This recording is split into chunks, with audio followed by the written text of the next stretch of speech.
Everyone, আসসালামু আলাইকুম।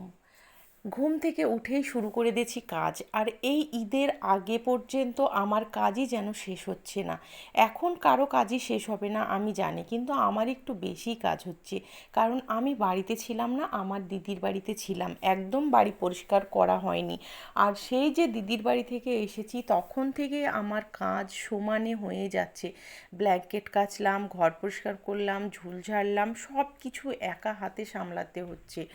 আর তারপরে দেখো, আমার ছেলে চলে এসেছে, সেও আমাকে হেল্প করছে। আর আমি সকালে ঘুম থেকে উঠেই দেখো বেড কভার দিয়ে শুরু করেছি। বেড কভারটা আমি সব কিছু পরিষ্কার করে নিলাম।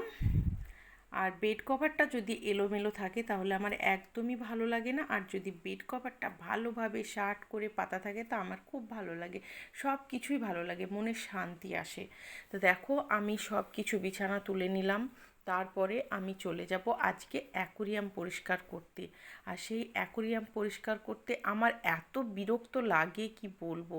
প্রত্যেকটা পাথর কচলিয়ে কচলিয়ে পরিষ্কার করা, অ্যাকোরিয়াম থেকে তোলা মাছগুলাকে পাল্টানো, ভীষণ কষ্ট হয়।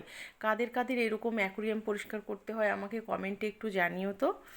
আমার তো ভীষণ কষ্ট হয়। তবুও আমার ছেলেই এখন বেশি পরিষ্কার করে। আর দেখো, পরিষ্কার করার পরে অ্যাকোরিয়ামটা কত সুন্দর লাগে দেখে, আমার তো মনে হয় দেখেই থাকি, চোখ ফেরাতে পারি না, এত ভালো লাগে। আর যেন চকচক করে। আর মাছগুলাও কিন্তু ভীষণ খেলে। আর তারপরে চলে আসলো দেখতে দেখতে একটা পার্সেল, আর সেই পার্সেলটাই তোমাদের সঙ্গে শেয়ার করছি। এটা কিন্তু খুব কাজের পার্সেল।